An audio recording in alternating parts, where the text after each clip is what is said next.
Today marked the start of a summit for the world's two largest economies, the U.S. and China. It comes at a time when the U.S. faces record debt, and much of that debt is owned by China. Joining me to talk more about the relationship between the two countries, how it has evolved, is Jim Rogers, Quantum Fund co-founder and author of this book right here, A Gift to My Children, A Father's Lessons for Life and Investing. That's just one of his books. I want to thank you so much for joining us. I want to ask you, we've seen a lot of talking points coming out of the summit for today, a lot of rah-rah cooperation sound bites. What's the real story, Jim? What's the real dynamic going on between these two countries? Well, the main problem is the United States is the largest debtor nation in the history of the world, Ms. Lister. Not just the largest debtor nation in the world, but in the history of the world. And our debts are getting deeper and deeper. The rest of the world is getting upset about it. I hope every American citizen is getting upset about it, because it's going to be the ruination of America, and anybody who's a creditor to America has to worry about it. I don't know if Americans are all very upset about it. We see in the mainstream media press focusing on the United States pushing China to increase the value of its yuan more rapidly. I want to know if you think that that is a pressing issue, and if you think the United States has leverage to ask them to do this when the Federal Reserve has a policy of quantitative easing that devalues the dollar, and when the United States has such high debts that it expects China to finance. Well, you make a very good point. Yes, the United States is trying to drive down the value of its currency. It's trying to debase its currency. No country in history that's had a policy of debasing its own currency has done very well in the long term or even the medium term. It sometimes works in the short term that you can revive your economy by devaluing your own money, but that's not a good policy. Now, to the Chinese, in my view, the Chinese should let their currency be freely tradable and convertible. They are a great economy now, but the idea that the U.S. is going to prosper by driving down the value of our own money is lunacy. I want to know who you think has the upper hand in these talks, because both countries are reliant on each other to an extent. China needs the United States to buy its, cheap toys and fake Christmas trees, and it's the largest foreign market for them. At the same time, the United States needs China to finance its deficit, to finance its military budget, to finance its operations. So who has the upper hand in talks like this? Well, of the two, I'd rather be the creditor than the debtor. Throughout history, people have always said, look over there with all that money. I want to go over there where the assets are. You've never heard people say, look at all those debtors. I want to go over there and join those debtors. I'd rather be the creditor than the debtor in any case, and certainly in this one. At the same token, what is the dynamic? Because the United States has the exorbitant privilege, as some have called it, of printing the reserve currency. No, I know, and that's got to come to an end. Unfortunately, and this is not Chinese policy, Chinese-American, but, America's going to have to face the problem that we are the largest debtor nation in the world, and it's getting higher and higher, and the rest of the world is starting to say, wait a minute, guys, we're not going to continue to finance this. We're not going to continue to play ball. Other countries are now looking for replacements for the U.S. dollar.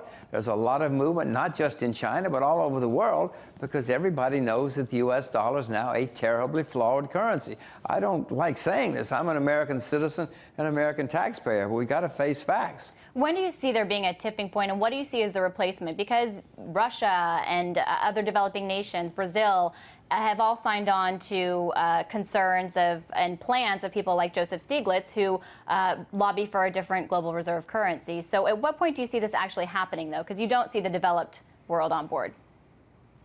Well, I would expect to see more crises in the currency market, maybe as soon as this fall, or certainly by the fall of 2012, 2013, and you're going to see serious turmoil in the currency markets, which is going to force the world and force America to do something about it. It's not going to be a lot of fun. It's going to be terrible for all of us when you have this turmoil, but that's the way it's going to wind up, because nobody's taking any serious action except talking about it. Okay, here's my question for you, because you spend most of your time in Singapore and you're in New York right now. You're obviously in the United States. When you come here and you talk to people and you read the American mainstream press, do you feel like people are kind of asleep on this issue? I mean, you even were challenging me, saying I was kind of asleep on this issue and that I didn't challenge my last guest properly. So I want to know what you think people are missing. I'm actually startled. Nay, I am stunned by how little there seems to be in the American press about it. I mean, the American press seems to be more worried about which TV star is divorcing which TV star more than anything else, when the rest of the world is sitting here very seriously concerned about the U.S.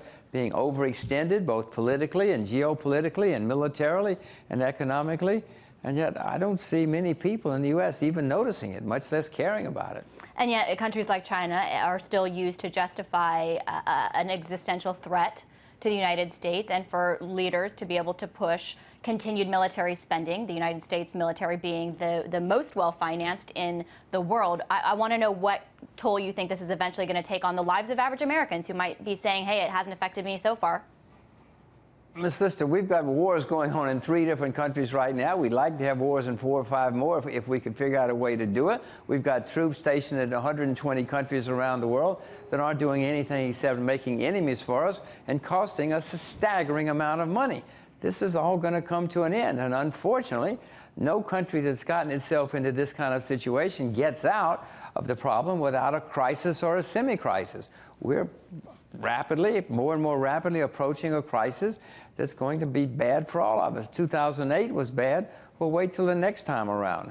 It's going to be even worse. Is China going to come out on top? I know in the last financial crisis, many said that they fared much better because they had a lot more control over their economy. Would they fare as well now? Some people are concerned over inflation. Well, China does have inflation. There's no question. We have inflation in America, too. They at least acknowledge it. We lie about it. We say there is no inflation. Well, I'm sure you shop, or maybe you don't shop. Maybe your butler does your shopping. But the rest of us who shop, chance. we know that prices are going higher. China's got that problem, and they're trying to do something about it. We're not. We're throwing fuel on the fire. But when the crisis comes, you said, again, China was a creditor in 2008. We were a debtor.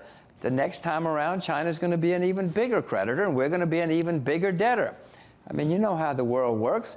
Debtors don't have much latitude when problems arise. Creditors usually do. And one just quick question. We saw the People's Bank of China put the yuan at a record high peg today. I'm curious if that was, one analysis that came out was this was more of a goodwill effort ahead of this summit. Is that what you think? Well, whether it's a goodwill or not, it doesn't matter, because the facts are that China's the largest creditor in the world and America's the largest debtor. The renminbi is going to go higher and higher and higher over the next decade. There's not much anybody can do about it, including China or including America. It is happening. It has been happening for 6 years now. They have been opening their currency more and more, and it's going to continue to open more and more, and it's going to go higher. Don't sell your renminbi, Miss Lister. Well, I know you're long on it, aren't you? So are you still betting on China? I certainly do own the renminbi, and whenever I can, I buy more. It's not that easy. You can't just pick up the phone and buy a lot of renminbi, but there are legal ways to do it. And wherever I get the chance, I buy more renminbi. All right. Well, there's our investing advice for the day. I want to thank you so much for being with us. That was Jim Rogers, co-founder of Quantum Fund and author of Gift to My Children, among other books. Thank you so much.